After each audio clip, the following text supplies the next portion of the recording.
of conservative ideas and reality. We're building a liberty machine here.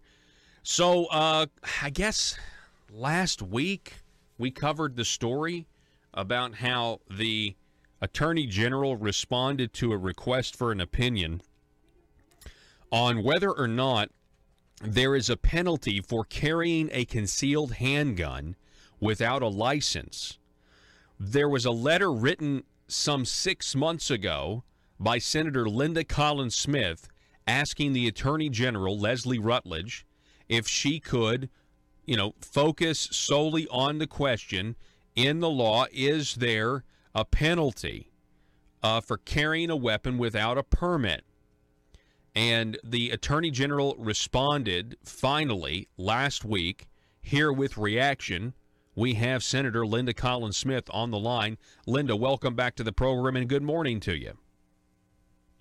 Good morning, everyone. How are you doing, Paul? I am doing well. I'm doing very well. I first of all, just want to say that I really appreciate you asking for this opinion some 6 months ago, because I think everybody knows that you were trying to get the government to acknowledge the Second Amendment freedoms that we have, basically a decriminalization of possession of a weapon here in the state of Arkansas. So I thank you so much for that, Senator Linda Collins Smith. Thank you very much. I had to chuckle there and laugh. That 6 months ago, I sure did. And I appreciate that. I can tell you that's probably the most, probably on Facebook and social media of all kinds that I've and probably called about, and people that have ran into me have probably asked me about that opinion more than anything that I have talked about. Has she answered that question yet? And they really want to know. Mm-hmm. And, of course, she had not. And I even felt like that I had, I called it protected the Attorney General and tried to make sure that people were respectful. As I requested the opinion, I have a job to do, and so does the General.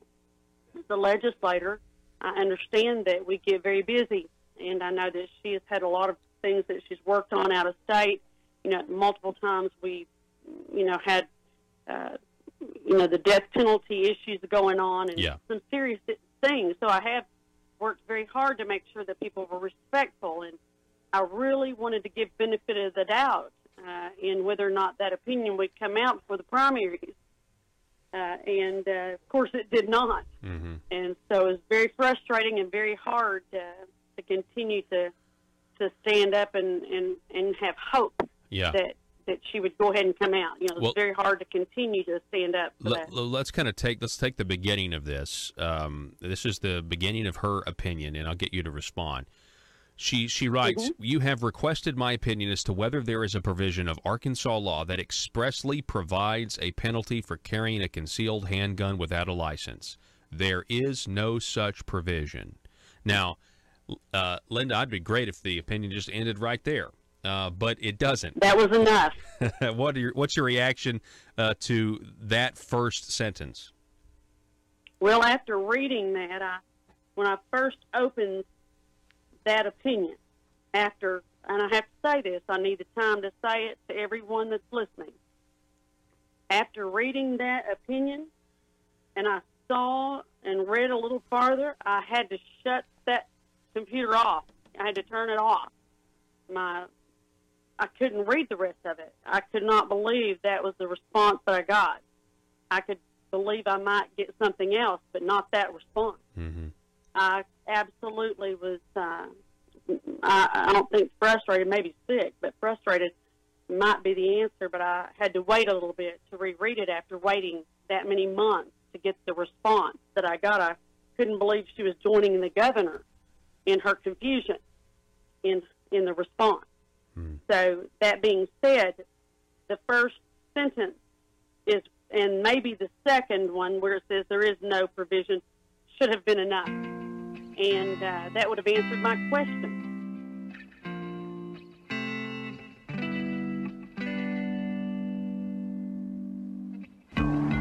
I think it's time we ask ourselves if we still know the freedoms that were intended for us by the Founding Fathers.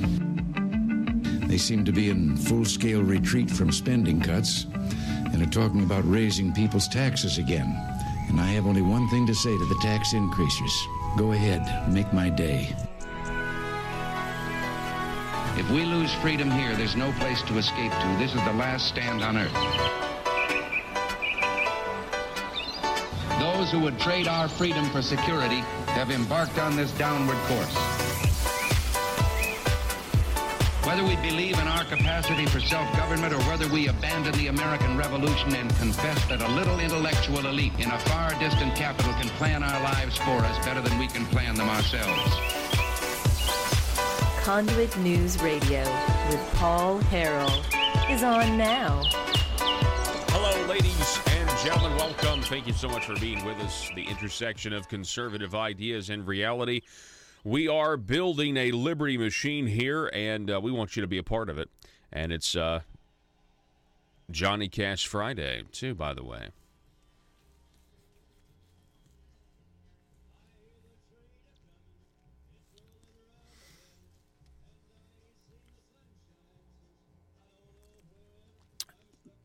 Yeah, it's Johnny Cash Friday for those of us who are listening on our terrestrial affiliates or listening here in the studio.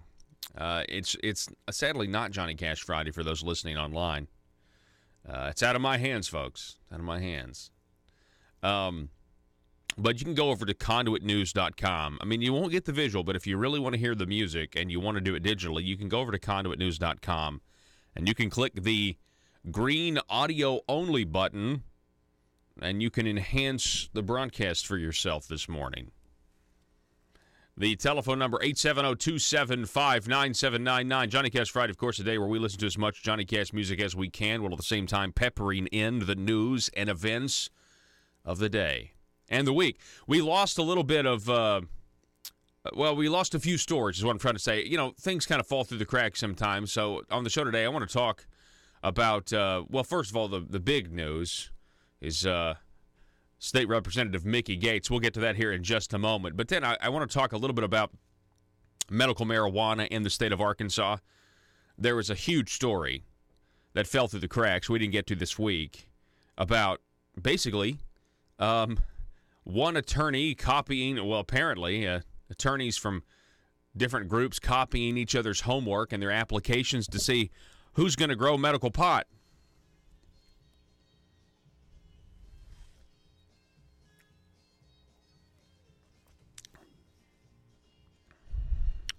Isn't Johnny Cash the best? Then at the bottom of the next hour, 7:33, we'll be talking with Congressman Bruce Westerman. He'll be calling in. I'm going to talk a little bit about the opioid crisis with him, as well as, I'm sure, the events of the day. You know, what's going on in Washington, D.C. right now with the Democrat Party essentially urging mob violence is, isn't it ironic? They are now blaming President Donald Trump for the shooting that happened in Indianapolis, because Donald Trump has said things like the media is the enemy of the American people. You know, he's tweeted things like that. You know who else has said that the enemy is the press is the enemy of the American people? Pat Cadell, a former Democrat pollster, he said it multiple times on Fox News back in the year 2012. I remember it because I thought it was interesting, and I thought he was correct because the media just refused to cover anything in a fair way that would put in a negative light, any sort of negative light on the Obama administration. And it was obvious, it's still patently obvious, and now they are all of a sudden journalists again. Now that the Republicans are in the White House again, they're journalists speaking truth to power, and it's just absolutely ridiculous. This guy who went and shot up the newsroom in Indianapolis had a dispute with them, I think lost a lawsuit, but it's been going on since 2012. It has nothing to do with Donald Trump whatsoever. But the media is now going to tell you that had the editor of Reuters saying that the blood of that newsroom, the people that perished tragically because of a madman, is Donald Trump's fault. I mean, and they're doing this to listen.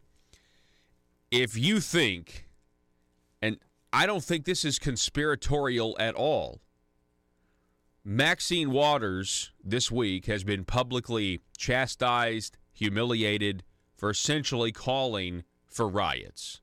I mean, she did it in a carefully crafted way, but if you, come on, think about this. If you see a Trump administration official at a gas station get a crowd together and push back on them, I mean, what does that sound like to you? Right? I mean, what do you think's going to happen? I mean, I tell you what's going to happen, especially if it's a Trump cabinet official. They're going to have security with them, and eventually there's going to be some sort of violent altercation from the security there to protect the Trump cabinet member with the people, and then, of course, the media will make it about that. But the fact that you have the Democrats actually calling for the violence, the action in a way, and now they're saying that Trump's responsible for this.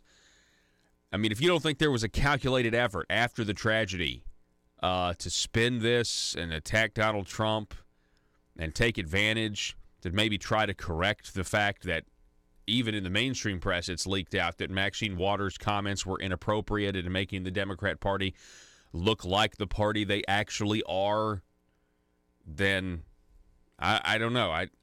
To me, it's a very logical step-by-step process to come to that conclusion. Ladies and gentlemen, the telephone number this morning, 870-275-9799. If you want to contribute, we are broadcasting on Facebook. You can go to facebook.com/Conduit News and sound off comment. I really appreciate all your comments there. But we're also broadcasting over on YouTube, where you can comment as well. But when you're there at the YouTube page, the Conduit News YouTube page, make sure that you subscribe and click the little bell for notifications so that you can get our other videos, or smaller videos that we release sometimes. Occasionally. Let's get to some Arkansas news, shall we? We have State Representative Mickey Gates, who has been charged with 6 counts of non-payment of taxes, and it's been over like 14 years. It is absolute. I cannot believe this story. Cannot believe this story. Go to the Democrat First, Joe. Throw that up there. Here's the Arkansas Democrat Gazette. Reporting that he owes $260,000 in back taxes. It's actually a little south of that. It's like $259,000. So yeah, this is why the paper says almost $260,000. Gates was booked into the Garland County Jail at 9:41 a.m. I got a text from a friend. Saying they just marched Mickey Gates into the Garland County Jail, and I was like, "What for?" And they're like, "I don't know." Trying to find out. Then, of course, you have the Sentinel Record breaking the story, saying, essentially saying that they would have more today. Now, State Representative Mickey Gates is saying that he will be pleading not guilty to the charges.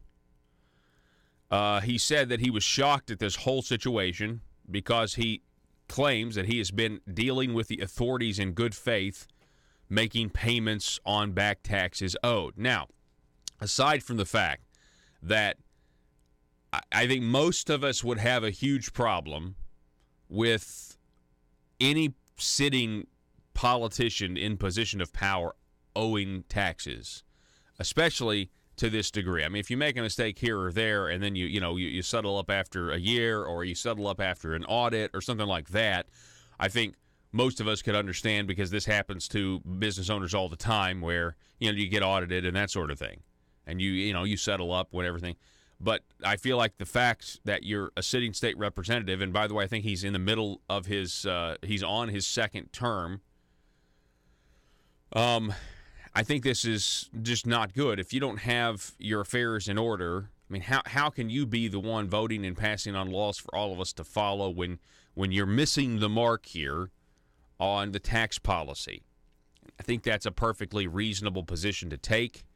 I'm going to comment on how swift the powers that be have condemned State Representative Mickey Gates in just a moment. Did not file individual income tax return with the state from 2003 to 2017. He's only charged for 6 years because of the statute of limitations, because you can't go all the way back to 2003 here. Apparently, there was an investigation that was conducted by a special prosecuting attorney by the name of Jack McQuarrie, and he was the one behind this, and it was started, I believe, requested by the state's Department of Finance and Administration. It says here that it was notified Gates in October of 2011 that it was conducting an audit, and that investigation concluded in September of 2015. And then you, of course, have this affidavit. It's written by Arkansas State Police Special Agent Joe Pickett. In a June 15th interview with investigators, Gates reportedly told authorities that he thought he and the finance department had reached a $30,000 settlement for the period from 2003 to 2007. He also told troopers that he had been paying the sum of $1,500 a month in monthly installments. Now, here's where it gets weird. In the affidavit, Mickey Gates is reported to have said that the reason he has not filed tax returns from the years 2007 to 2015 is because he thought, for some reason, the finance department was completing them on his behalf, meaning the finance department was doing his taxes for him. At least that's the way I interpret this. I welcome to correction here. Now, this is outrageous. I just want everybody to understand how this is. Everything that we say about the appearance of impropriety versus the actual impropriety, it really in a lot of ways is the exact same thing. Now, in response to this, immediately. Now, I want to remind everybody that there was a sworn FBI affidavit implicating Jake Files in the crimes he eventually pled guilty to, and only then did the Democrat Party come out and ask for Jake Files' resignation. Only then did the Democrat Party do that. After we knew, because of media reports, in a slow drip, drip, drip in the media, that Senator Jake Files was guilty. You had contractors who were saying that he forged bids in other companies' names so that he could get the lowest bid and funnel the money to himself. Not a peep from the Republican Party of Arkansas, not a peep from Governor Asa Hutchinson. It wasn't until we had a sworn FBI affidavit implicating him in wire fraud and theft of taxpayer money to enrich himself did the Democrat Party come out and said Jake Files needs to resign. Not a peep from the RPA or the governor when that happened. Just want to make that clear. Now, is it true that things are a little different now? Well, yeah, they are. I mean, you have everybody at least jumping up and down talking about ethics reform because the mainstream media is actually asking questions about it to the politicians, and it's embarrassing them because they, are all looking corrupt right now, or at least it's very easy to cast a broad brush. But you'll have to forgive me if I'm just a little bit skeptical. And I think I would be doing this audience a disservice if I didn't at least make this point. That if you look at State Representative Mickey Gates' voting record, it is not a big government progressive Republican voting record. It skews to the far right, or what I would just say, the Republican Party platform. And he steps out of line, and they immediately make statements and try to get out in front of this and try to correct this. I would just like to point out that, we have a current day example of that not happening so much when it comes to Senator Jeremy Hutchinson, who, yes, they've made comments, but they haven't stripped.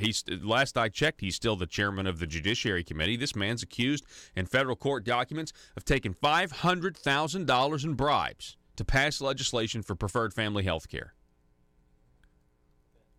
And yet, none of the senators who were at that press conference a week or two ago talking about their ethics reform rules would say or condemn Jeremy Hutchinson. They even tried to deny that the ethics rules were because his name being in the headlines.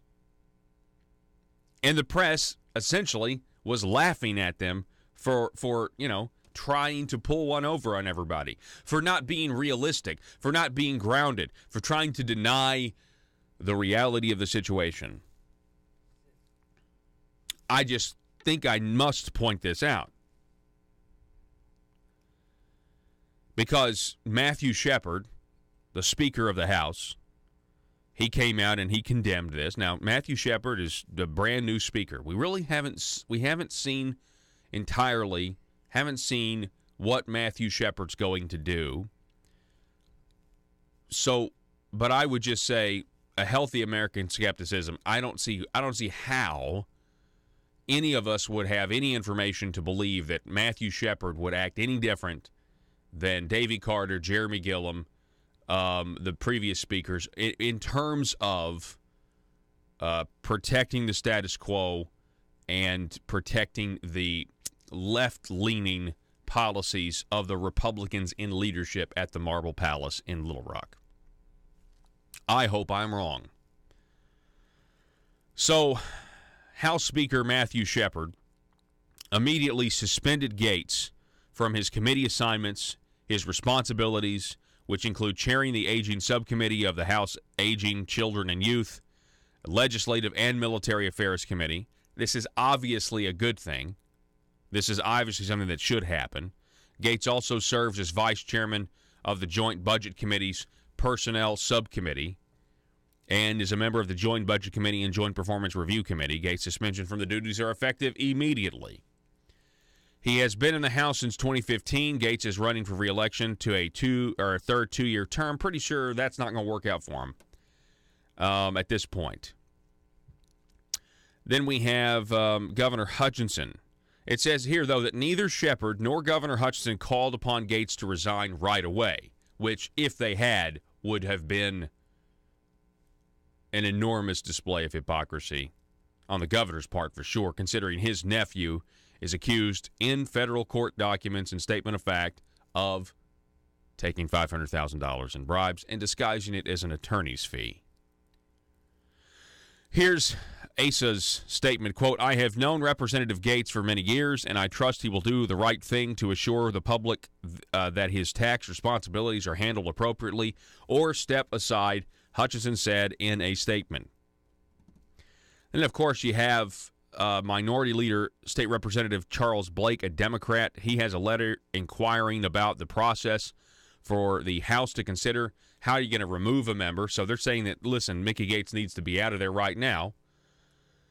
State Representative Michael John Gray, who's also the state chairman of the Democrat Party, called on Gates to step down. Quote, "Yet again, we see how the continued corruption at our state capitol is eroding the trust Arkansans have placed in their public servants. Representative Gates' inability and refusal to follow the law displays not only abuse of power, but also a failure to the people of his district." Hang on, Michael John Gray. This is not the same level of corruption that other legislators are accused of. Mickey Gates is keeping his own money.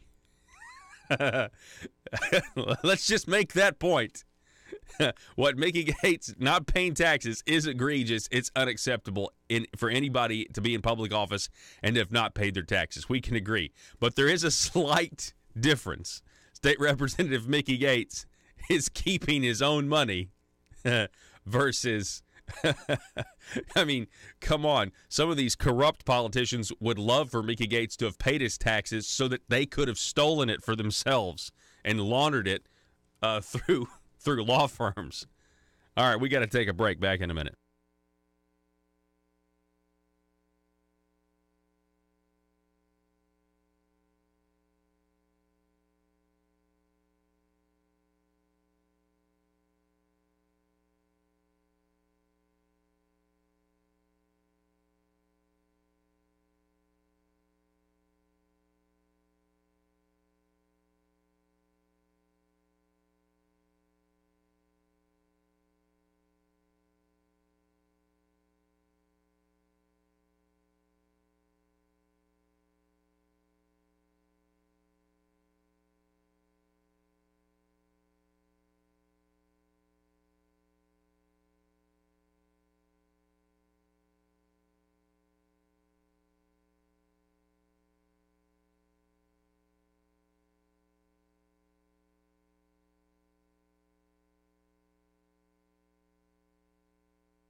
All right, welcome back. It's Johnny Cash Friday, one of my favorites when the man comes around.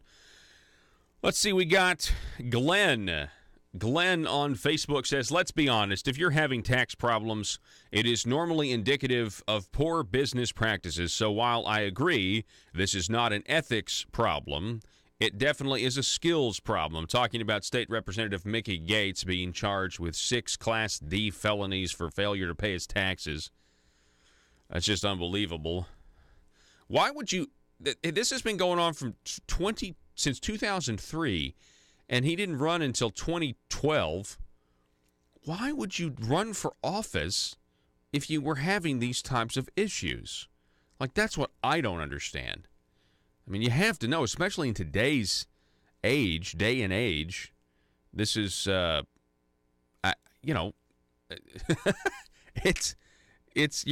are going to find out. Gene on Facebook writes, Mickey Gates made 3 mistakes. Number 1, not paying taxes. Number 2, not being named Hutchinson. Number 3, not voting with Democrats and rhinos. Ooh, wow. I think, this audience certainly does not, the irony, the opposite of truth, if you will, is not lost on them. Let's go to the Republican Party of Arkansas statement. We have Chairman Doyle Webb.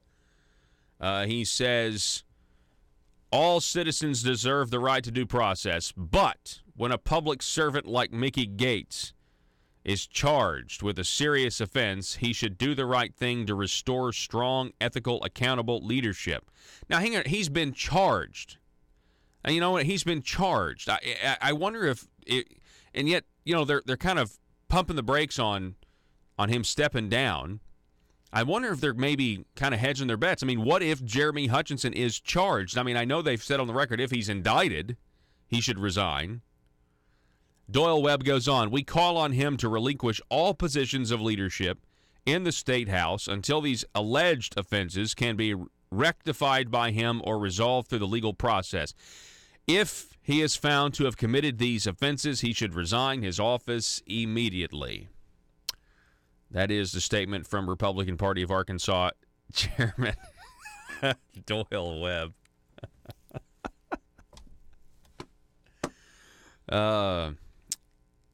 Somebody Dawn on Facebook just wrote Mini Rove. Oh my goodness, you guys are great. The telephone number 870-275-9799. Feel free, call or text. It's interesting. We're now hearing from the establishment. Did I miss an RPA statement on Jeremy Hutchinson being accused of 500? Did I miss a Doyle Webb statement on that? It's quite possible that I did, but it's just strange. I don't know why. I think I would, but I mean, it's possible. But if I did, somebody send it to me. If there's an RPA statement out there from Doyle Webb about Jeremy Hutchinson and $500,000 in bribes, let me know.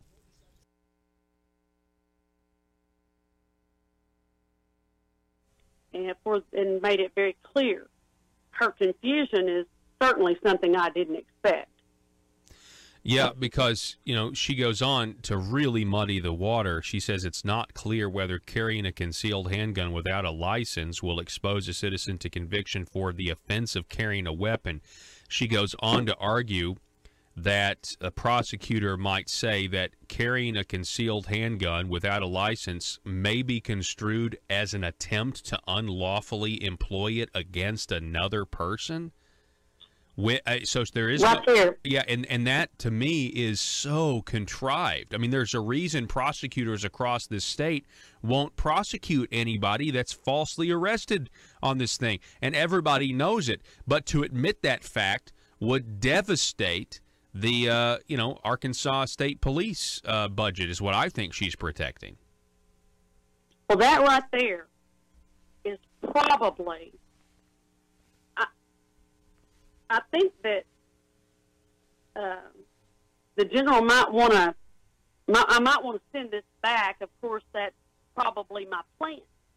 I have to give you and her a heads up this morning, because the prosecutors, if that were the case, and I'll have to tell you, I remember when the governor sent his letter to the colonel of the state police, Colonel Bryant. Colonel Bryant can read the law, and the state police have not had a problem And I was embarrassed. I have to tell you. I have to say this, and I have to say to the general, I have to tie these two things together right now because I'm disappointed that she's so confused because you see, the colonel can read and they understand the law. We've not had a problem with the state police wrongfully out there going and arresting people. And we've not had prosecutors wrongfully prosecuting people. And they don't have a problem from county to county misinterpreting the laws either. And if we were having such a problem with them misunderstanding the laws, and see, the legislators have this law just like we have wanted it, we do not have a problem with this in the Constitution. I think we've got these laws just like we like it. But because the governor has a problem now with his confusion, and he's sent out a letter to Colonel Bryant and is confusing the people more, and now we get this letter back from the AG, I can tell you very clearly, the prosecutors that we contacted a few years ago and asked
All right, folks, it is Johnny Cash Friday. Thank you so much for being with us. At the bottom of the next hour, so an hour from now, we'll be talking with Congressman Bruce Westerman, so you don't want to miss that. Okay, ethics. I choose business ethics. Business ethics, or Marble Palace ethics. They've got this new ethics committee in the Senate where, because the corruption is so bad, right? Because it's so bad, we need an acronym. The corruption in Arkansas is so bad, we need an acronym so I don't have to go over it every time. You know how the LGBT, RSTLNE, would you like to buy a vowel? They've got their thing. That Arkansas needs an acronym to explain when we're talking about the corruption. Okay, so you would start with Mike and Neil and John Woods in Orange, but it would basically be like the LGBT RSTLNE. Would you like to buy a vowel? I mean, it would be a really long acronym because you'd have John Woods, Mike and Neil, Orrin Paris, Randall Shelton, Rusty Cranford. Okay, then you get Jake Files, Eddie Cooper. Who else? Hank Wilkins. It would be a lot of letters. But we really need one because, I mean, when I say Arkansas corruption, a lot of people don't realize how bad it is. Or they forget. They say, oh, is that all connected? Well, yeah, it is. We're going to find out that it is. If you don't believe that it is at this point, there'll be more. At least I'm confident. You know, I was listening to Trey Gowdy yesterday. He was questioning Rod Rosenstein. Is it Stein? It's Rosenstein. And they were questioning him, and Gowdy said something to the effect of justice delayed is justice denied. That's kind of the way I feel right now. You talk to members in the press, and I've talked to them at different events, and everybody's waiting for more indictments. And everybody, I guess the last time I talked to members of the press who work for other entities, I was at an event, and it was before the primary, and they were saying, yeah, we're all waiting for more indictments, but you know what? We're pretty sure it's not going to happen until after the May 22nd primary. And it's funny how skeptical everybody is, or just how, or more it's like they're jaded. They just assume that the fix is in, you know. They just assume that the powers that be, well, of course, if they could, they'll delay indictments here and there if it makes or firms up the establishment's grip or hold, or it, keeps the reports from weakening those who are already in positions of power. Not that they themselves are implicated, but you got to understand something here. We were just going over the fact that these people were so slow to call for Jake Fowler's resignation. He had to plead guilty in order for them to call for his resignation. They were silent, yet we all knew, just like they all knew about John Woods. Just like everybody, and I mean everybody, can pull you aside and tell you a story about the governor's nephew, Senator Jeremy Hutchinson, and his legislative activities. So as these dominoes continue to fall, I will expect more talk about ethics because it's going to look really, really bad. I think Senator Jim Hendren, the governor's other nephew who's in the Senate, who's the incoming president pro temp of the Senate, I think he knows who all is implicated here and how far it may go, which is why when he won election as the next president pro temp, he said he was going to clean up the Senate or, restore its integrity.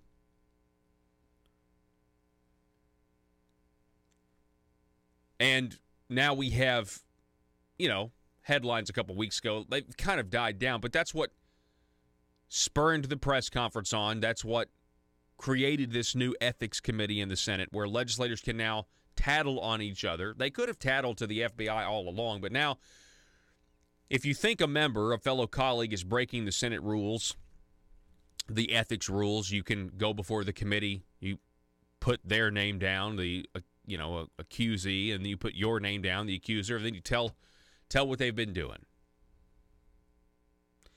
And from there, you can either be given a letter of caution or you could be outright expelled from the Arkansas Senate.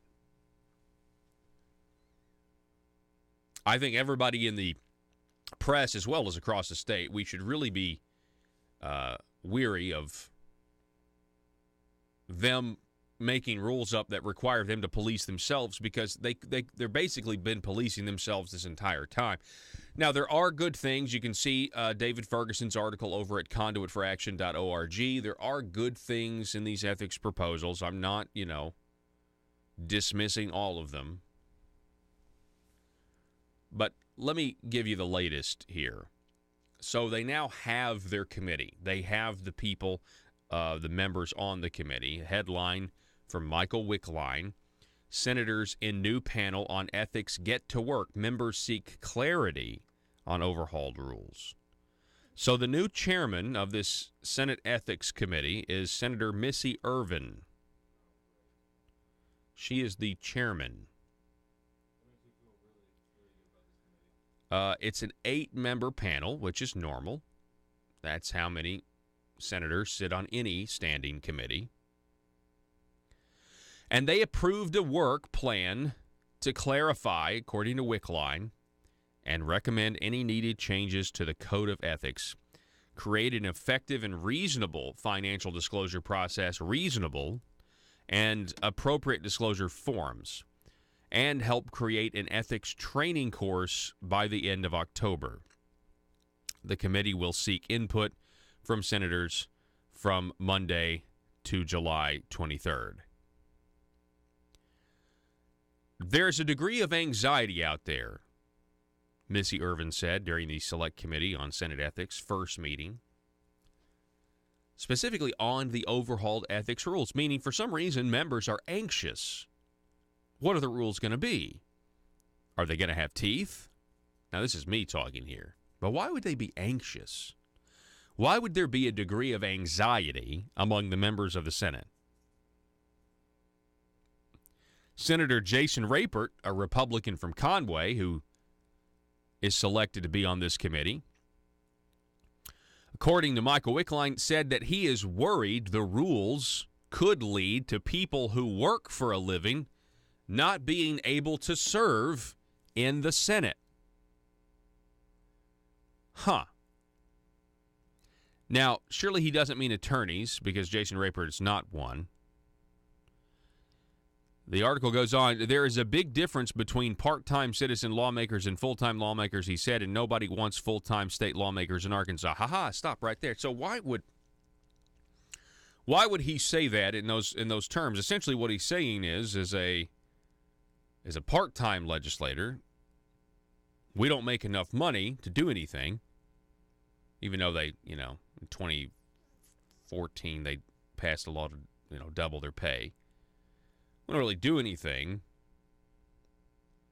and so we don't make enough money, so you have to be able to have a business too. Now, I have said many times that in the part-time situation that we have, those who actually have businesses to go back home to, most of the time, end up being pretty good politicians with good voting records. If they can look down at the Marble Palace and they can say, you want me to vote how? No, I'm not going to vote that way. I don't really need this job, so I don't need any of your perks, or I don't need any of your back slaps. I don't need to be in the good old boy club. I'm going to represent my district, and I don't really care about representing the Marble Palace. I don't care about attending court, pledging fealty to the king. There's a big difference between being a part-time legislator. No, so this is interesting. So Senator Jason Rapert says he's worried that the rules might be too restrictive. Now, these are my words, but he says, I'm worried that you may not, if we put these into place, you may not be able to be a legislator and have a business. Well, that's interesting. I was kind of shocked when Senator Jason Rapert was put on the committee, specifically because the issue that has started all of this, whether they admit it or not, is the fact that attorneys are taking money. They're taking on clients, funneling it through their law firm, claiming that it's perfectly fine. And again, as long as the contract says that there's no lobbying services, but then they go and run bills and they do all this other stuff. I mean, that's what we're really trying to stop here. We're trying to stop this as well. But at the same time, there are still examples where people make money by altering laws and things like that. That's why I was kind of shocked when Jason Rapert was on the committee. Now, according to reports, Senator Jason Rapert, who back in 2016 was appointed to the CEO of a company called U-Locket, and they make devices, and I'm sure they do good work. They make devices that have to do with securing schools and that sort of thing. So, you know what I mean, like in lockdowns and that kind of thing. Here's a statement from him. U-Locket Security strives to help make America safer one door at a time. It's an unfortunate fact that the educators and school resource officers must prepare for active shooter situations. So, I mean, that's what this company does, right? Well, Senator John Woods, convicted Senator John Woods ran the bill that changed the fire code, according to reports, that enabled this whole open the door, if you will, for, ULOCIT to be able to do business. So back in November 2016, the Arkansas Times reported that, let's see here. Hang on. Rapert's news release did mention some controversial associated with ULOCIT, which had been led by Dan Hogan, a Conway police officer. First of all, there was testimony from the Arkansas Fire Marshal against a legislative change in the state's fire code that opened the door to sale. So that you change the fire code, opens the door to sell the device to Arkansas schools. Rapert didn't vote because, now this is the key, Rapert did not vote because he had an investment in the company, but his friends in the legislature led by Senator John Woods toted the measure home for Rapert. And then you see a photo of John Woods right there. and that's the only reason why. Is it good that Senator Rapert, when it comes time to this, comes down to this, that he, recused himself and that sort of thing, or that he didn't vote in the measure? Yeah. But is this what Rapert is talking about? That's my question.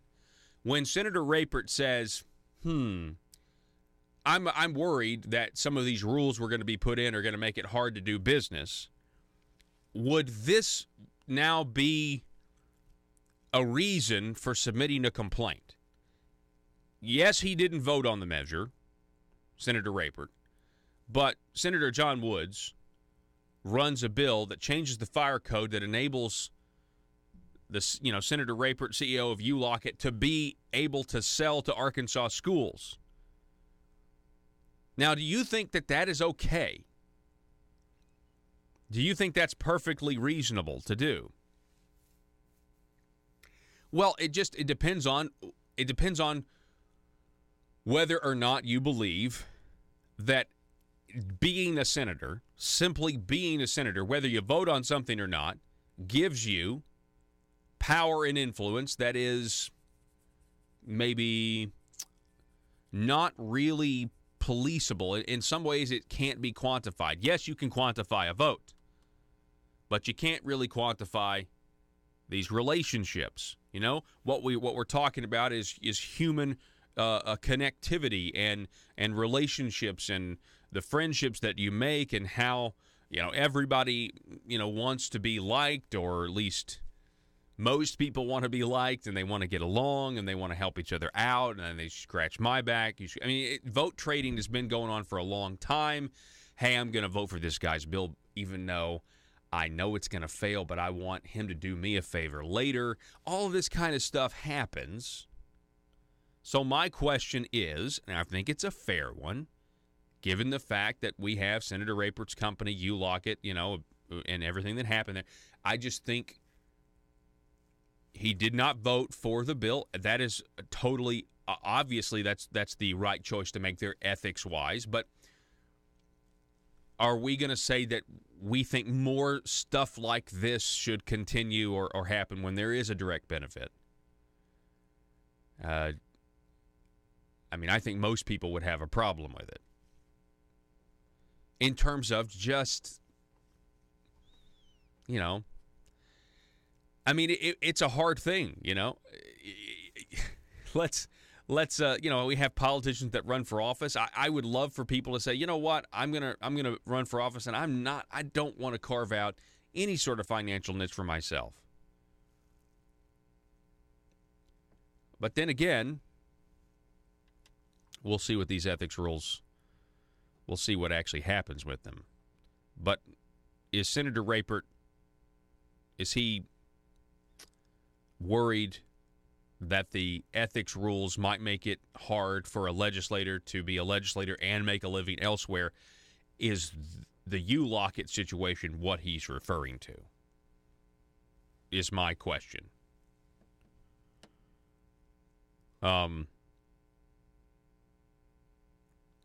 Yeah, I've got a text here. It just came in. Hang on, let me read this. It says, it goes beyond even insider information implication, is you got the bill created, you formed a company, and knowing that you could benefit from it. Yeah. Just because your name is on the top of a bill as the sponsor of a bill, that doesn't mean that you are the one that created the bill. We have no way of really knowing. First of all, because the Bureau of Legislative Research emails are not FOIA-able. The Freedom of Information Act doesn't apply to the legislator communications within the email server that is run and monitored by the Bureau of Legislative Research. Anyway, I choose business ethics. We got to take a break.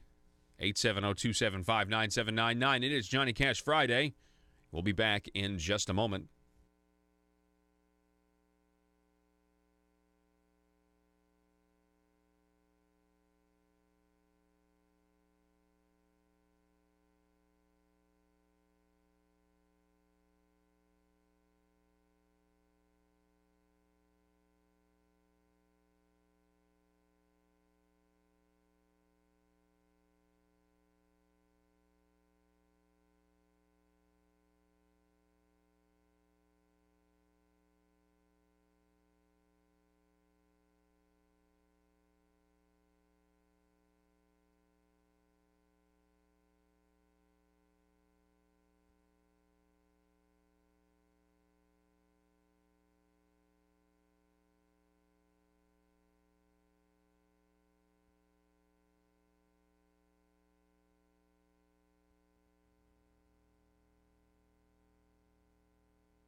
What does the name Triple R have to do with bail bonds? Well, the Triple R stands for reliable, respectful, and relentless. When in need of bail bonds, you only need one number. Call 866-593-7457. Even if Triple R can't help, they'll take the time to provide you with the numbers of other bond companies in your area that can be of service. That's why they're the hub of Arkansas bail bonds. Triple R Bail Bonds has an app, they're paperless, and always reliable, respectful, and relentless. Russellville-based firearms manufacturer Omega are making clones of the most notable German firearms in the world. These delayed rotor-lock firearms have been and are currently used by law enforcement and military worldwide. At Omega, they manufacture their guns right here in Arkansas and produce the best reproduction in the marketplace that comes with a complete 5-year warranty. At Omega, they take firearm manufacturing seriously and offer discounts to active and retired law enforcement. Whether you're using Omega firearms to defend the public, defend your family, or for target practice, Omega has your back. For pricing, go to omega-guns.com. That's omega-guns.com.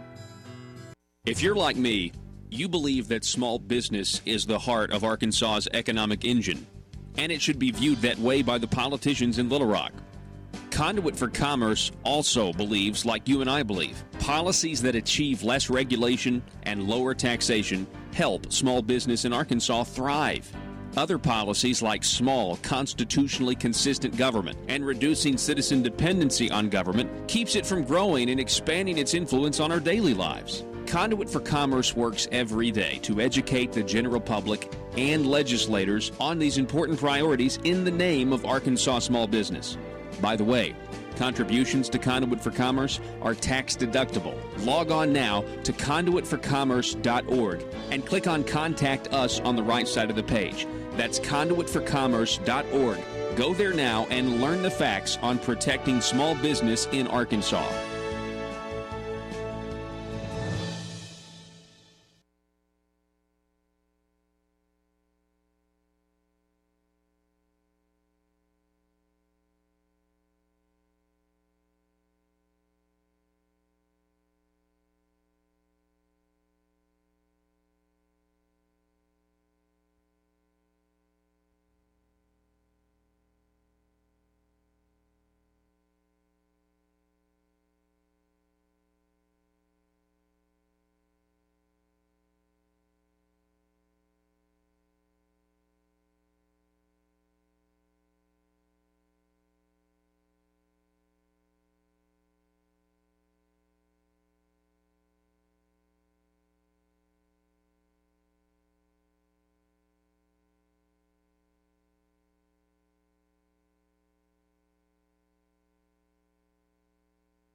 All right, folks, we're going to kind of wrap things up here this hour on this Johnny Cash Friday.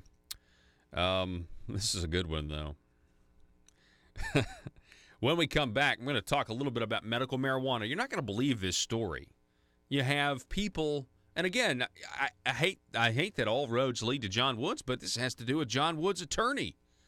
Yeah, convicted Senator John Woods' attorney is in the news. Yeah, we'll talk about that concerning medical marijuana applications. The people of Arkansas voted to legalize medical marijuana, because, and that's what they thought they were doing. But in reality, you were just giving the state of Arkansas the ability to regulate it to death and decide who gets to make money on what is otherwise an illegal product. So how do you decide who gets to make money and grow it and sell it when it's an otherwise illegal product? And the only way to do that is if you know somebody. They can try to say, no, we have a unbiased application process. No, you don't. And there's no possible way you could have done it any differently. This whole thing lends itself to corruption. Back in just a moment.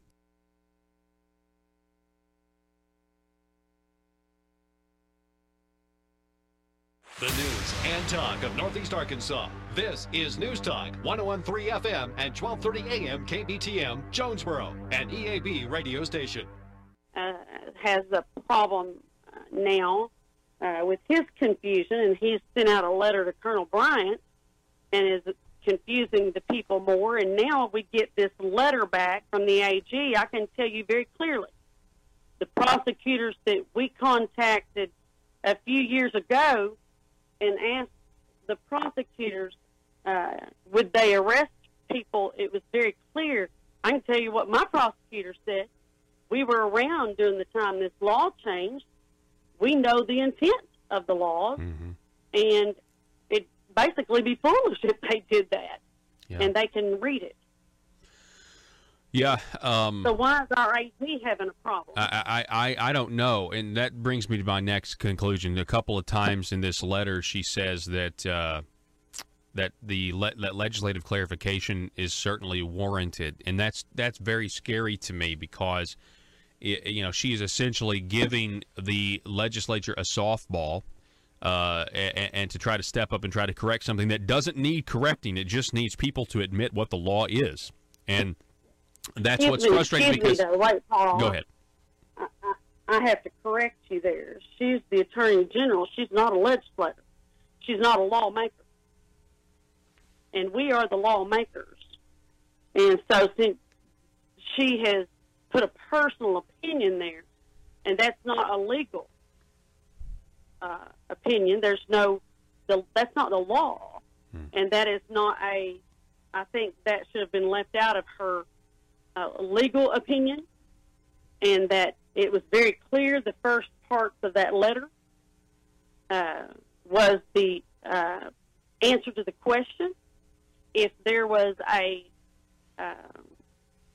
if we have had an issue of wrongful arrest, then we would be seeing some, or if we saw problems in those arrests, if we started seeing issues, then we would have some actual case laws there that we could use for, something she could cite. She doesn't have that. And she didn't do that. So I have to correct No, I appreciate that. Yeah, she doesn't have that. Yeah, her saying legislative clarification is needed is an opinion that is separate from any analysis of what the statute is saying here. It's deviating from what your original question was. But my fear is, Linda, and we're talking with Senator Linda Collins Smith, is that this is now opening a Pandora's box. I don't trust especially after last session with what happened with the enhanced carry bill and how that turned into just absolutely more regulations and more red tape, more money to the government to exercise their Second Amendment rights. If they try to clarify Act 746 or the code that allows people now to open carry, and now we have people admitting that there is no penalty for carrying a weapon without a permission slip from the government. If they try to clarify it, they're going to strip us of our rights. That's the only way they can go. To clarify it would be to strip us of our Second Amendment rights in the current law. Do you agree? I agree that what you might be seeing here is that the Attorney General possibly could be following in the governor's footsteps, waiting for the primaries to be over to answer something that they've told me they've had written. And possibly, as I'm stating this, that now she's confused on the law, that there possibly could be all kinds of problems. Well, possibly something could happen. They could stump their toe when they fall. And yes, I'm frustrated to have received some type of an opinion like this. And so I do believe that I will send my response that I had written when I contacted the Attorney General, saying it was time to get that response to me, and I was thankful she sent it on Friday. Apparently it's dated on Friday, and it came this weekend, of course, and was there for Monday for everyone to find, and she did, and I appreciated that. It was time and past time, and so I appreciated that coming on. But it's my letter that I was drafting to send to her that I told I was sending. I will send back with a copy of this, asking that, letting her know that the part that was important in this letter was the first sentence or two, but that the rest of that really has nothing to do with what I requested. And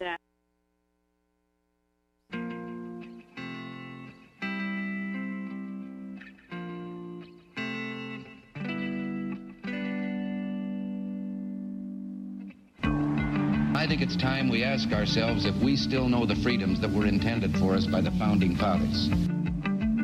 They seem to be in full-scale retreat from spending cuts and are talking about raising people's taxes again. And I have only one thing to say to the tax increasers. Go ahead, make my day. If we lose freedom here, there's no place to escape to. This is the last stand on earth. Those who would trade our freedom for security have embarked on this downward course. Whether we believe in our capacity for self-government or whether we abandon the American Revolution and confess that a little intellectual elite in a far distant capital can plan our lives for us better than we can plan them ourselves. Conduit News Radio with Paul Harrell is on now. Joe informs me that Hour One's podcast is entitled Pay Your Taxes, folks. Welcome. It's Johnny Cash Friday. Thank you for being with us. Got to pay those taxes.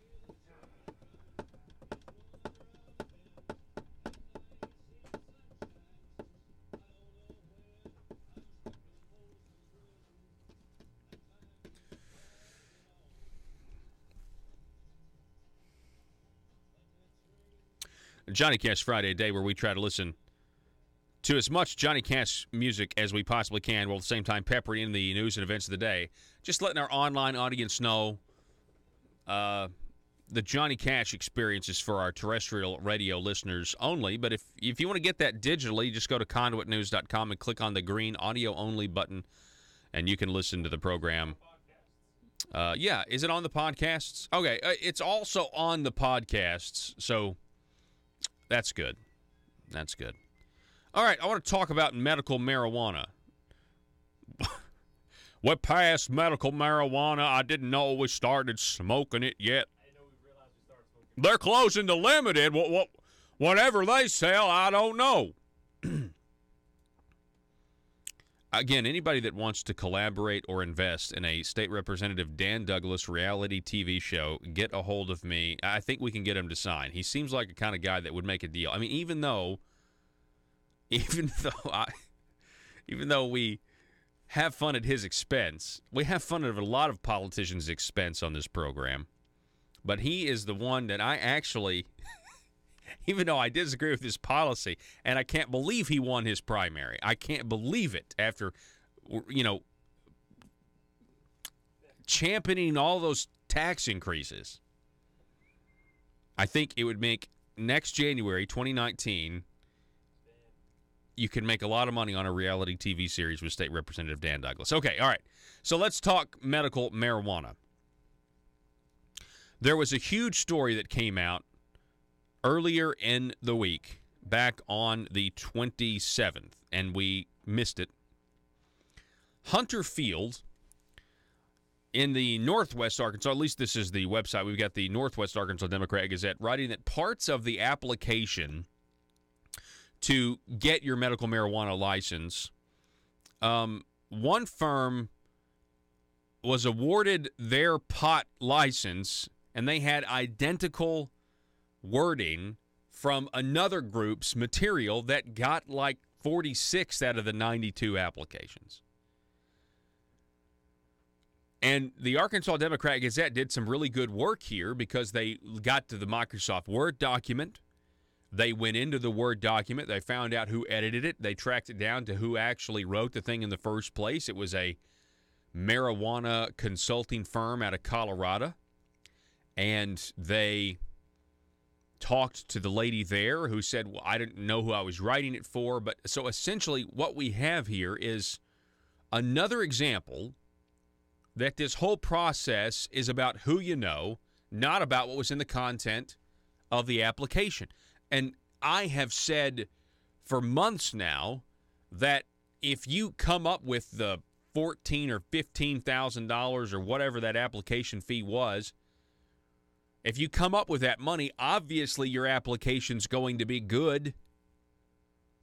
Or there's a pretty good chance most of these applications are going to be the exact same. You're going to make sure when you've got that money on the line and you only get half of it back if they, half of the fee back if you lose, and they're only going to pick 5 out of 92 applications. Obviously, most of these applications are going to be identical because of self-interest and motivation to make that money, which means your I's are dotted and your T's are crossed for the most part.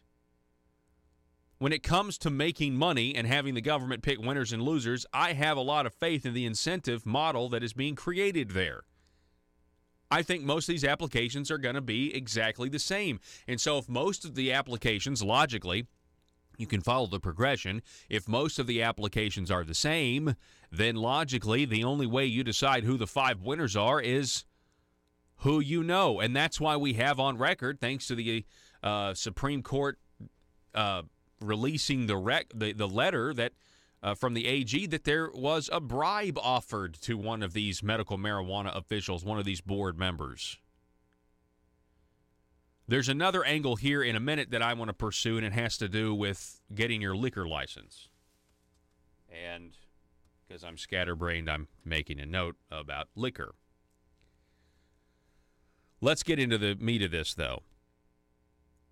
This has to do with a medical marijuana company known as Delta Medical Cannabis and their application.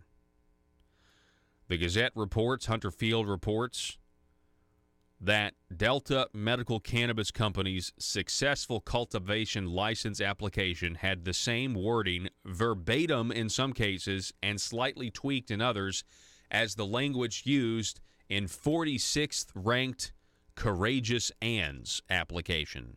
So Courageous Ann, they're the ones that had the wording that I believe contracted with the client in Colorado.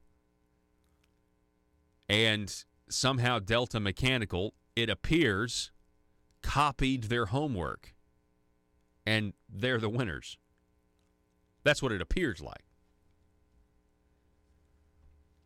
The sections of Delta Mechanical Cannabis's application where the near-identical material appears are those that the 5 members of the Arkansas Medical Marijuana Commission merit scored to decide which companies would receive the licenses. So it was the merit scoring. So how do you get 46th and top 5? I mean, why the discrepancy? While portions of the publicly released sections are redacted, much remains open for view. So they start looking for what they call electronic fingerprints. They get the documents, and it shows how the contents of Courageous Ann's application funneled into Delta Mechanical's hands through accounts linked to its previous attorney, a man by the name of Michael Langley. Langley's the former director of the Arkansas Alcohol Beverage Control Division, the agency that now oversees the state's burgeoning medical marijuana industry.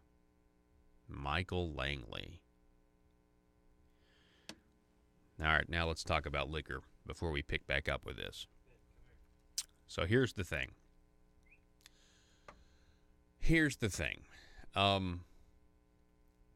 I have grown up in Craighead County my entire life. I've lived in Craighead County my entire life, which northeast Arkansas. Now, Craighead County is a dry county.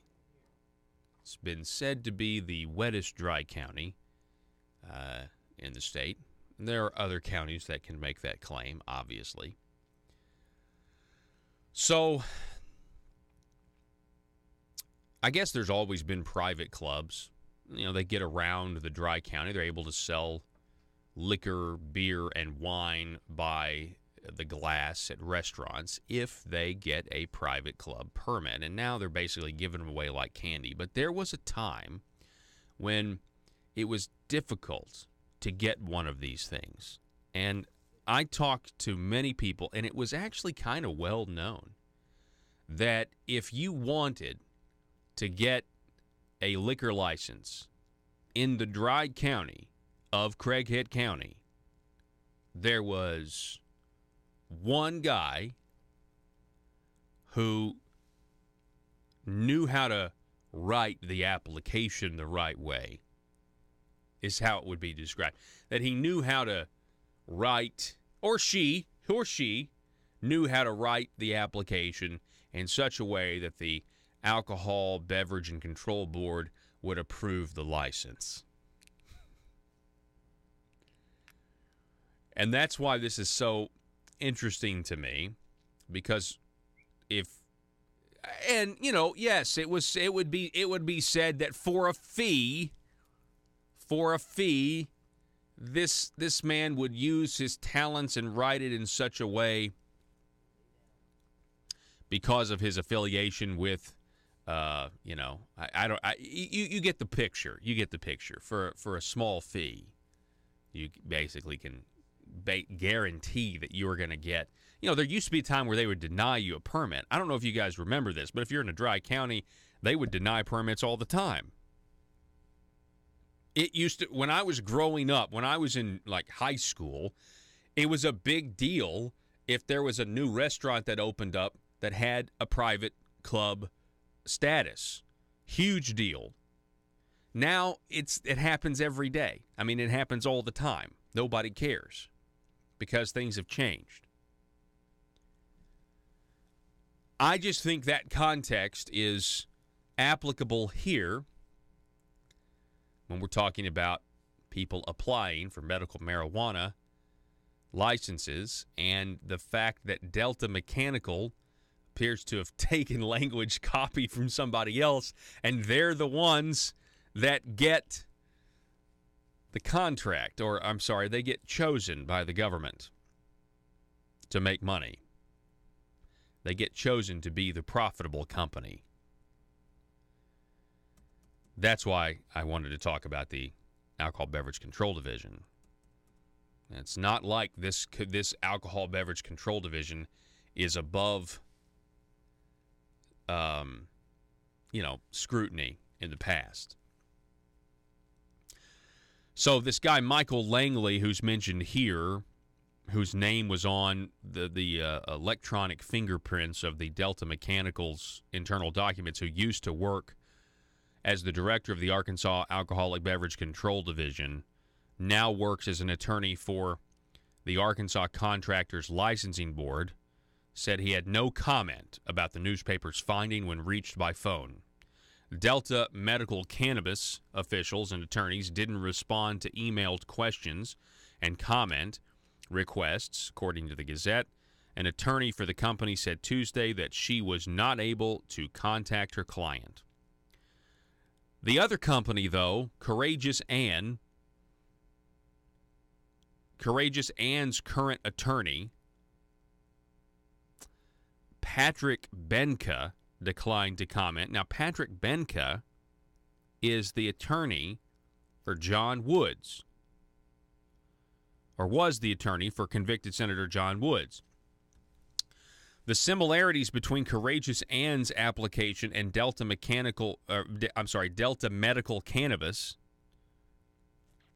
and their application are especially evident in the sections where each company describes the steps it would take to reduce unpleasant odors and light coming from the growing facility. Let's just take a moment and read this, shall we?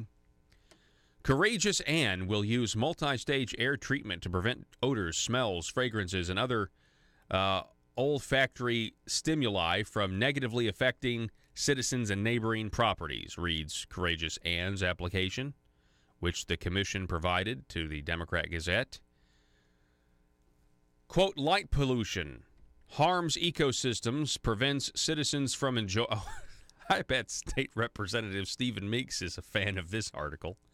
Light pollution harms ecosystems, prevents citizens from enjoying starry night skies, and can negatively affect people's health and sleep. To prevent these outcomes and respect the community in which it will operate, Courageous Anne will prevent light pollution, glare, or brightness from emitting out of the facility. Now, Delta Medical Cannabis, quote, Delta Medical will use multi-stage air treatment to prevent odors, smells, fragrances, and other olfactory stimuli from negatively affecting neighboring properties. Light pollution harms ecosystems, prevents enjoyment of starry night skies, and negatively affects health and sleep. To prevent these issues, Delta Mechanical will reduce light pollution, glare, or brightness from emitting from this facility. That's pretty much the same thing. So the Microsoft Word document that Delta Medical Cannabis used to complete its cultivation license was provided to the Gazette. So then they used the metadata, and they figured out who edited where. This is great stuff here. Real Nancy Drew type stuff. The data show that someone using the sign-on Michael Langley replaced Courageous Anne's name and biographical information with the same information for Delta Medical Cannabis. So let's stop right there. So in the first hour, I was kind of previewing this story, and I kind of got my wires crossed, and I thought that Patrick Benka was the attorney for Delta Medical, and I was mistaken there. I just want to make sure I make a correction. He's the attorney. I just said this. He's the attorney for Courageous Anne. This Michael Langley appears to be the attorney for Delta Medical, or at least his name is on it. So Michael Langley replaced Courageous Anne's name and biographical information with the same information of Delta Medical Cannabis. For instance, the Microsoft document, Hunter Field reports, reveal that the person using Langley's sign-on deleted Courageous Anne's information from the section detailing its business plan and replaced it with Delta Medical Cannabis's name while keeping the wording roughly the same. It says here, the metadata and interviews also reveal the document's origins. They go all the way, they trace all the way to, wow, Laley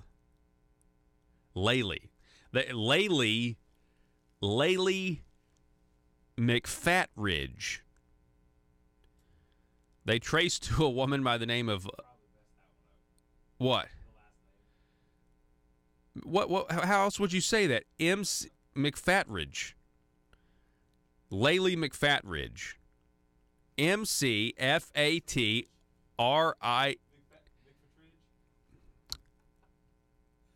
McFatridge. M.C.F.A.T.R.I.D.G.E. McFatridge. Laley McFatridge, a Colorado writer and cannabis industry consultant, is listed in the metadata as the document's creator. McFatridge reviewed portions of the merit scored section of Delta Medical Cannabis's publicly available application after being contacted by the Gazette. She confirmed that she wrote much of the material that ended up in the company's application, although some of it was slightly edited. McFatridge added that she wrote the material while working for Canna Advisors, a Colorado-based cannabis consulting firm, and she wasn't even sure which Arkansas company the materials were written for, but maybe they were written for everybody. Canna Advisors contracted with Courageous Anne, though. So it doesn't say. Delta Mechanical, however, was not a Canna Advisors client. Okay, so they've confirmed that Delta Mechanical, it appears, took the information that Courageous Anne paid for and used it for themselves. Now, how did that happen? I think the next thing we would need is a timeline. Did Courageous Anns submit their application first? Or when was the edit made? Was the edit made before Delta Mechanical submitted their application? Or were the applications already submitted and you went behind ahead of, you went backwards and essentially, I don't know. This is leave it to the movers and shakers of Arkansas to just basically, when it comes to corruption, whatever the latest corruption scandal is, somebody comes along and says, "Here, hold my beer. Watch this." Let's take a break. Johnny Cash Friday, back in a minute.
It's Johnny Cash Friday. Thank you guys so much for being with us today. The national news, real quick, is we definitely have in this Annapolis shooting.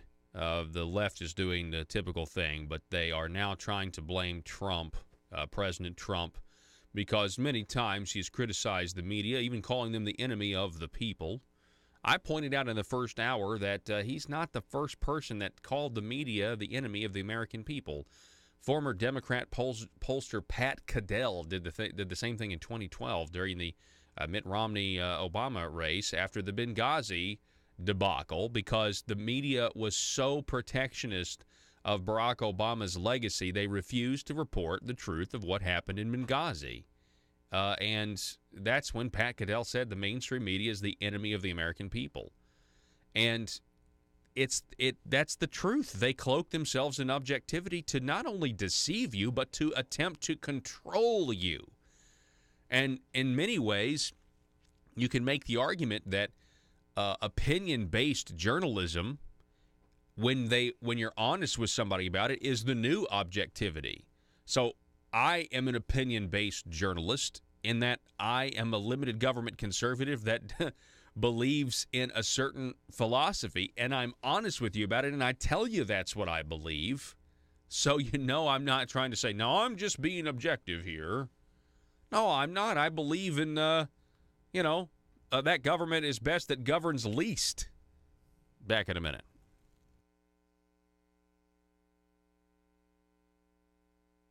That there is no confusion with our state police, and they have no problems, and prosecutors are not falsely arresting people. We're not having issues, and I do think the Supreme Court can handle any of those things should they arise. That doesn't seem to be an issue right now.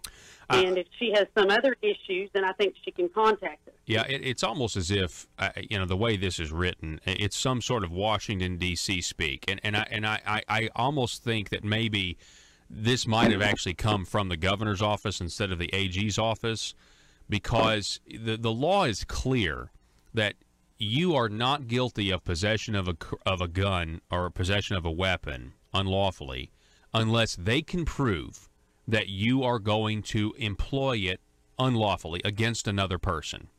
She is now saying that carrying a gun, even though there's no penalty for carrying a gun without a concealed handgun permit, she is now saying that if you do carry without a concealed handgun permit, that can be proof that you're going to unlawfully employ, that proves intent, that you must be about to unlawfully employ that against another person, is what the law says.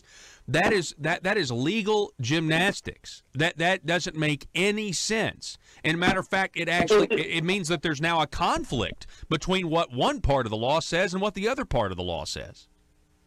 And the AG may be saying that and trying to stretch that, but that is not what the intent of the law is, and constitutionally we have the right to carry.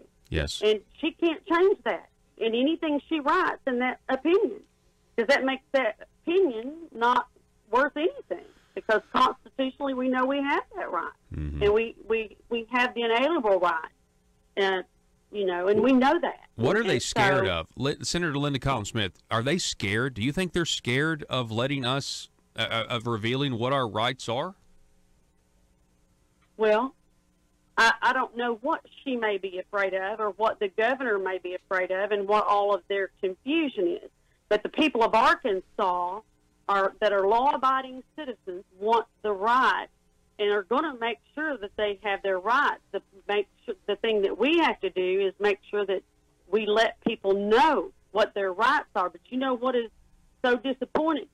Come November, what they're going to remember and what they're going to be disappointed is that in the primary elections that only 18% on the average turned out to vote. And they can't change that come November. Yeah, that's true. That's true.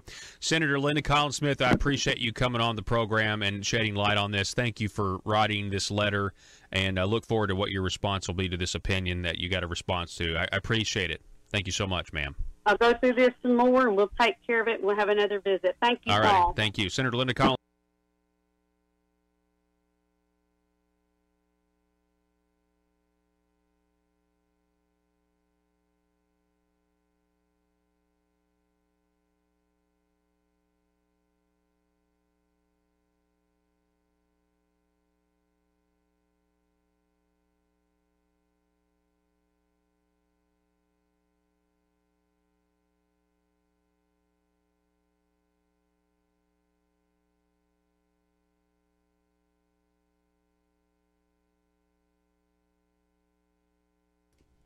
It's Johnny Cash Friday. Welcome to the program, the intersection of conservative ideas and reality. Joining us once again, we have Congressman Bruce Westerman calling in. Congressman, welcome back to the program, sir. Good morning, Paul. Good to be with you this morning. Yes, sir. It's still rubbing that sore spot from the Hogs losing last night. But, oh man. Yeah, it was. I've told my kids all along that the closer you get to success, the worse the defeats hurt. So we were right there on the precipice and missed that catch. But you hate it for those. You hate it for those three ball players that were right there when the ball dropped. I mean, I really hate it for those three individuals. Yeah, I mean, and they'll never forget that. But think of the life lessons that we all learned from it. I mean, think about how important communication is, and they'll be able to tell stories for a long time. But what a great year they had, and I mean, as bad as I hate to say it, Oregon State had a heck of a team, and that freshman pitcher was something else. Don't we? Don't the Razorbacks though have? I guess a lot of freshmen are on their team as well, so they may have a lot that'll be back. I mean, assuming they're not drafted. Oh yeah, yeah. Okay. We'll be cheering for them again next year. Yeah, we've got football coming up now. That's true. That's true. Well, it's always a pleasure to have you on, Congressman Bruce Westerman. And I want to talk about a few things. Let's talk about the budget first. As of right now, as of today, the House has passed 4 of the 12 appropriation bills necessary for funding our government before the end of the fiscal year. I mean, I know this is something that you've wanted the Congress to do for a long time, return to kind of a regular order in the budgeting process. But you also have to have the Senate that's going to play ball as well, right? Yeah, and hats off to the Senate for taking up 3 of those appropriation bills. That's a feat within itself. So they're slowly making progress. I think the president telling them in March that he wasn't signing another omnibus may have gotten their attention. So we've got the military and VA appropriations bill done, the legislative affairs bill, and the energy and water, and also we just did the defense appropriations bill out of the House yesterday. So the neat thing about that is if the Senate can get all 4 of those done, we'll have appropriated well over half the money that will be appropriated, close to 3/4 of the money in the discretionary budget in those 4 appropriation bills. Well, we've still got 8 more that we're working on, and last year the House did all 12 of them. The Senate did 0. So we're way ahead from where we were this time last year. Can you describe, just for our listeners, the difference between, obviously he doesn't want to sign another omnibus, but the way we've done this for so long, the way we did this for 8 years under the Obama administration, where you're essentially not doing these appropriations, or at least, the House may do them, but they're not going anywhere in the Senate. It's one is the appropriate way of governing, the other is the inappropriate way of governing and spending the taxpayer money, although it certainly seemed to work as far as a lot easier as far as President Obama's concerned. It was to his advantage to do that. Can you kind of tell us the difference there? Yeah, and it's like everything at the federal government, it can be complicated, but I'll try to summarize it the best I can here on the radio. But you've got 2 major tranches of spending. You've got mandatory spending and discretionary spending. The mandatory spending has been set in place by previous Congresses, and you don't have to appropriate money for mandatory spending. So your programs like Medicare, Medicaid, Social Security, interest on the debt, and there's about 80 some odd social welfare programs that are on the mandatory side, and most that don't require appropriation bills. That makes up about 70% of all the money the government spends. So then you get over to the discretionary side, and there are 12 specific appropriation bills that are required to pass every year to fund all the discretionary spending. You've got in there the military, you've got transportation, you've got Veterans Affairs. All those bills have to be funded, and money appropriated every year. In the House, we have a committee called the Appropriations Committee, and it's their job to write those bills. Constitutionally, those bills develop in the House, and then they're sent over to the Senate. So when you hear people talk about regular order, it means that this bill is drafted in the Appropriations Committee, it's debated there, passed out of the Appropriations Committee, then members are allowed to submit amendments. It's debated on the floor, and you come up with a final bill that you pass out of the House and send over to the Senate. So that's the open, transparent way to do budgeting in government. When those bills don't get taken up in the Senate and passed, we all know that the federal budget runs out on September 30th, and come October 1st, if those bills aren't passed, then you have a, quote, government shutdown, which the government really never shuts down, but it's that's what it's called. Yeah, that's what they call it, yeah. Bill. Yeah. So and all that process is essentially was avoided in the last 8 years before President Trump, right? Yeah, and it goes back further than that. The Bush administration didn't get many appropriation bills done either. And the fault lies in the Senate, because they have the 60-vote rule for cloture, and unless you've got a majority party with 60 votes, the other party will use that to not go to cloture and to bring up the bills. But it's been abused much more by the Democrats. And plus, if you get these huge omnibus bills, it gives the Senate a lot more power to go in and negotiate what's in those bills, and it kind of takes the House out of the question. So it's to the benefit of the Senate to do an omnibus bill, or to individual senators. And also, like the previous administration, that's where they would negotiate in a lot of the stuff that they wanted, especially when you had a Republican-controlled House. They would use the appropriations process to jam everything. Yeah. So instead of closing the government down, you would do what's called a continuing resolution that would just keep the government funded at the same levels it was funded from the previous year. And the continuing resolution sets another date for when the funding expires. So you keep creating these crisis situations, and it just continues to build lots of anxiety and fretting. And this past year, it was in March before we passed the budget for the spending to the remainder of the year through September. And it was an omnibus bill that bumped the deficit up to over $1 trillion, and had all kinds of stuff that wasn't spending tagged into the bill. That was that 2,300-page omnibus bill. And that's the one that the President signed, but he said it was the last one he was signing. So just the fact that 3 of the bills have been passed already, it wouldn't be a full-blown omnibus, but you could still have a large bill if we don't get more of these appropriation bills done on time. Well, let's hope you guys do that. We're talking with Congressman Bruce Westerman. I think the normal budgeting process, the constitutional way, is the right way. Can we, just real quick, I want to get your thoughts on what happened last week. You know, nobody wanted to talk about that Inspector General's report with the FBI and everything else. Instead, the media shifted the narrative for an entire week and talked about the border and kids being separated from their parents and everything else.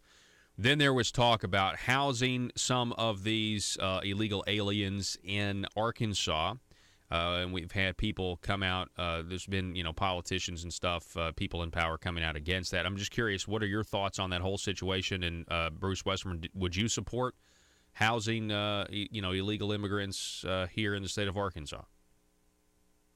Well, they proposed 2 options. One of them was to build a new center down around Kelso, and that may be the dumbest thing I've ever heard proposed. Go down by the site of a World War II internment camp and build a detention center. Just the optics of that aren't good. So, our federal delegation's been working on this, and that got squashed pretty quickly. So I think that one's off the table. With the Little Rock Air Force Base, I don't think we need to be building migrant holding centers on a military installation, especially one that's got does some of the sensitive stuff that Little Rock Air Force Base does. So I believe that one has been taken off the table as well.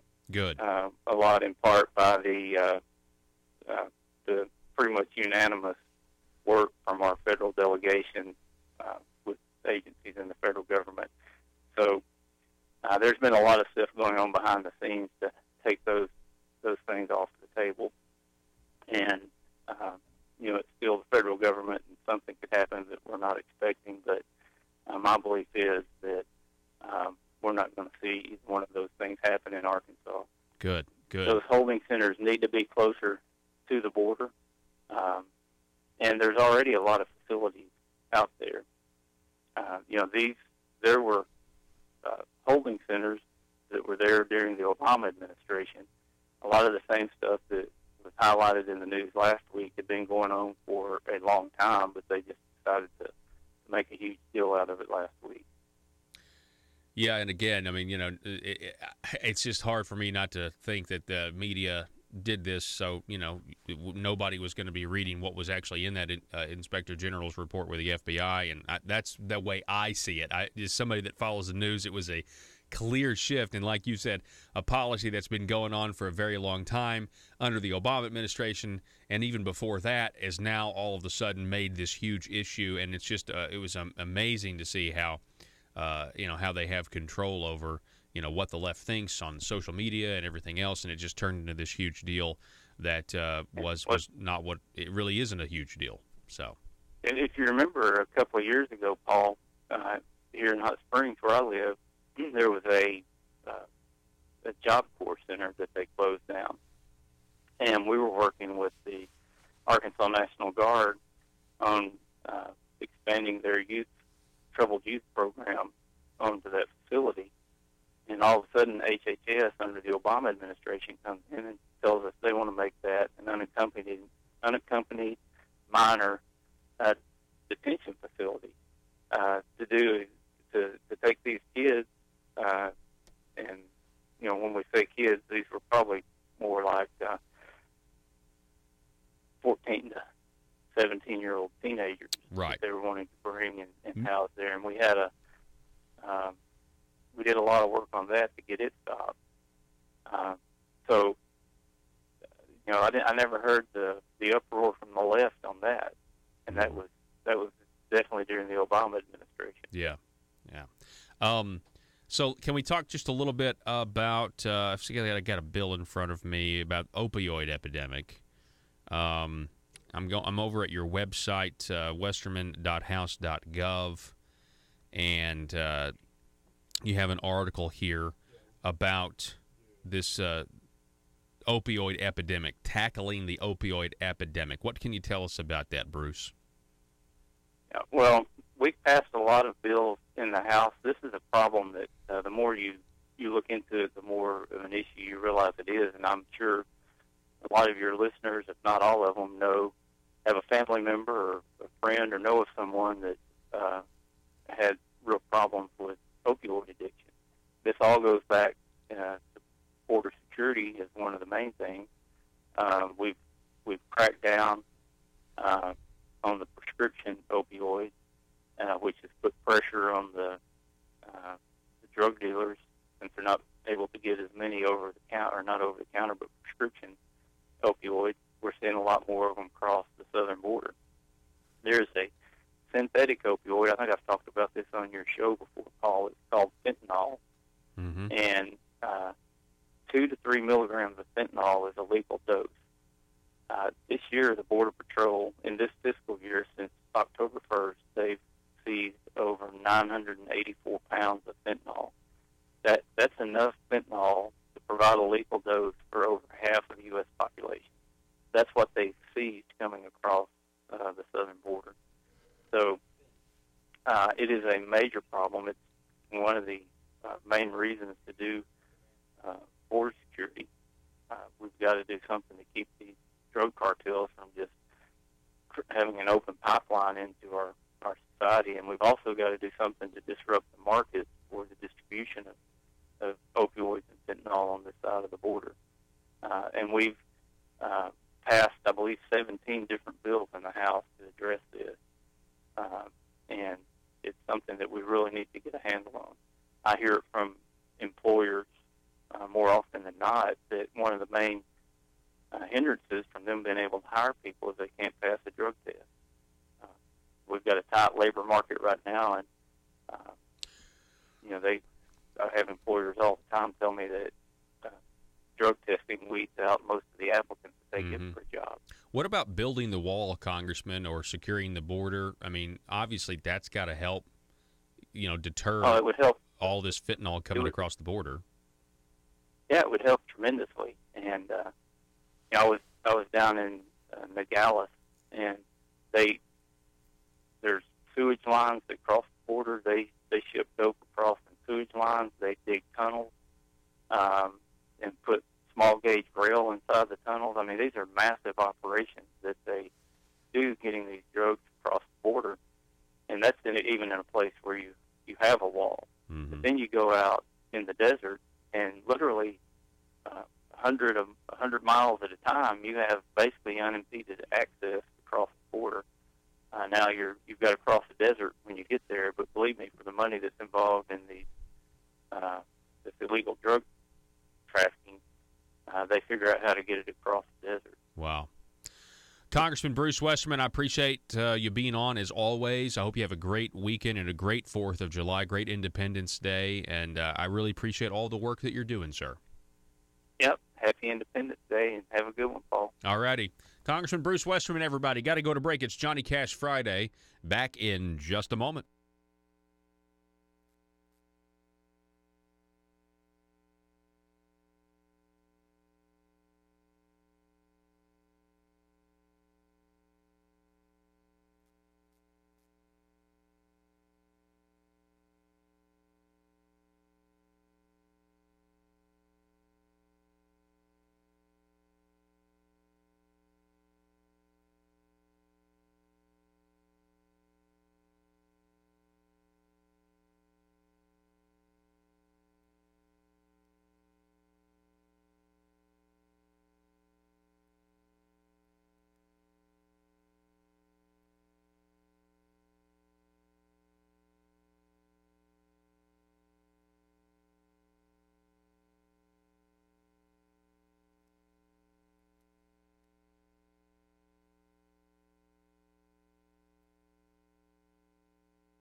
What does the name Triple R have to do with bail bonds? Well, the Triple R stands for reliable, respectful, and relentless. When in need of bail bonds, you only need one number. Call 866-593-7457. Even if Triple R can't help, they'll take the time to provide you with the numbers of other bond companies in your area that can be of service. That's why they're the hub of Arkansas bail bonds. Triple R Bail Bonds has an app, they're paperless, and always reliable, respectful, and relentless.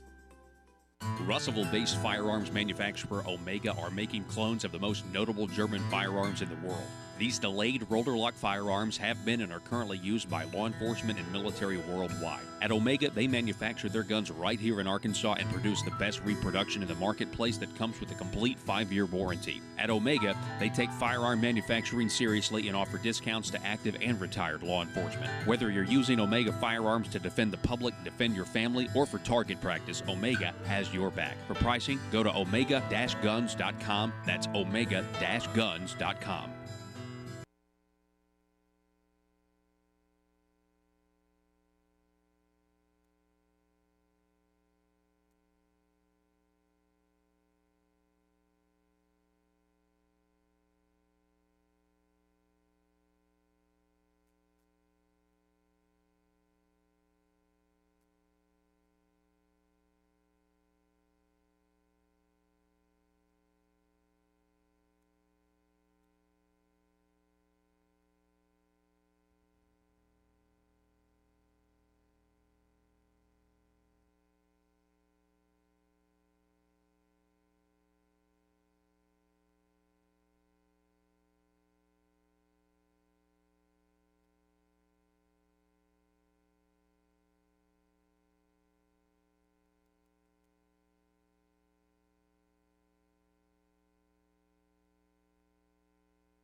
This is a good song right here.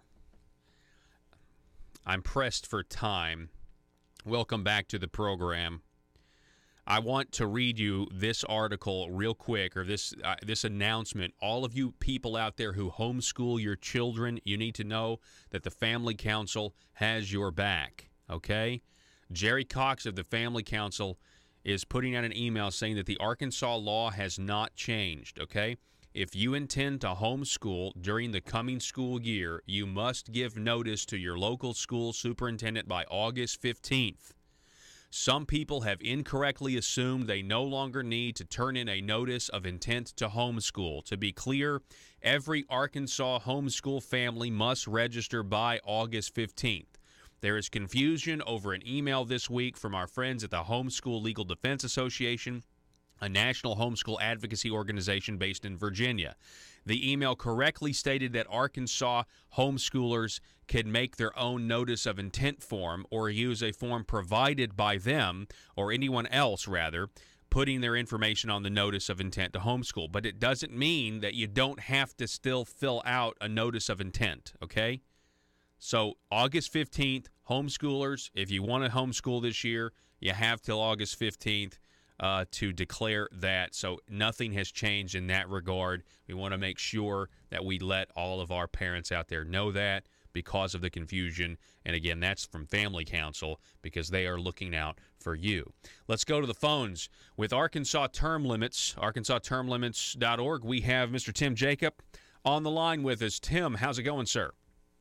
Oh, it's going great. Good morning, Paul. Good morning to you. I know we've got petitions out there if you want to get the term limits amendment on the ballot. What's going on today? What's going on through the weekend? If people are out and about and they want to sign, what's the plan today?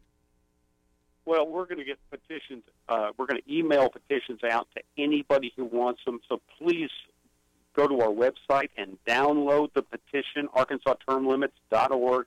You can download the petition really easy. I can even do it, so anybody can do it. Or you can call this number, 501-590-8260, and we will email it to you. Just leave your email address, and we'll email that an attachment of the petition to you. Today in Conway, if you're in Conway from 11 to 8, go by Hog Wild Fun Center in Conway at 1350 Old Morrilton Highway, and you can sign your petition there. You can even pick up another copy. It's really important. This is the last weekend. If you want to restore term limits, this is the last weekend to participate, get your signature on a petition, and let's get this back on the ballot. That is if you're in Conway from 11 to 8. Is that correct? Yes, sir. Hog Wild Fun Center in Conway, 11 to 8. If you want to sign, they'll have people there that'll take your signature.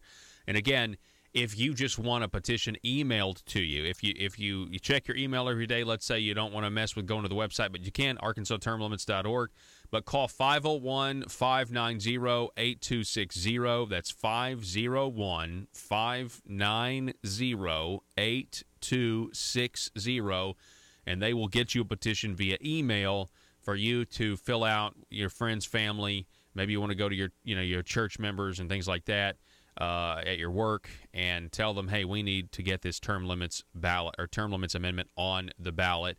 Tim, I know we're in the final stretch here, and it's just really at this point either you believe, either you trust the politicians to such a degree that you're willing to just let them stay in office, for a very, very long time, or you think that there needs to be strict limits on the amount of time they can stay in because of the potential for corruption. Right. For 24 years, we've had a very strict term limit. I thought it worked well. Most of the people of Arkansas thought it worked well, but the legislators put a unethical ethics amendment on, and now we're catching flack from legislators trying to get this back on and get the people's will back on the ballot. And we don't mind being in the ring of fire to get an honest ballot title on the ballot and give the voters of Arkansas a chance. We've got to remove the stay of Senator John Woods and what he's done to this state. Tim Jacob, I appreciate the work you're doing. Again, folks, if you want a petition, it's arkansastermlimits.org or call the number 501-590-8260. Tim Jacob, you have a great weekend and have a great Independence Day, sir. Thank you so much. All righty, Thanks, folks. Paul. That's all the time we have for this week of broadcasting. We will see you back here Monday, 6 a.m. And, man, it's 2 days. It'll be 2 days before the 4th, and maybe we'll get into a little bit of history. What do you say? Thanks for listening. Arkansas, be safe.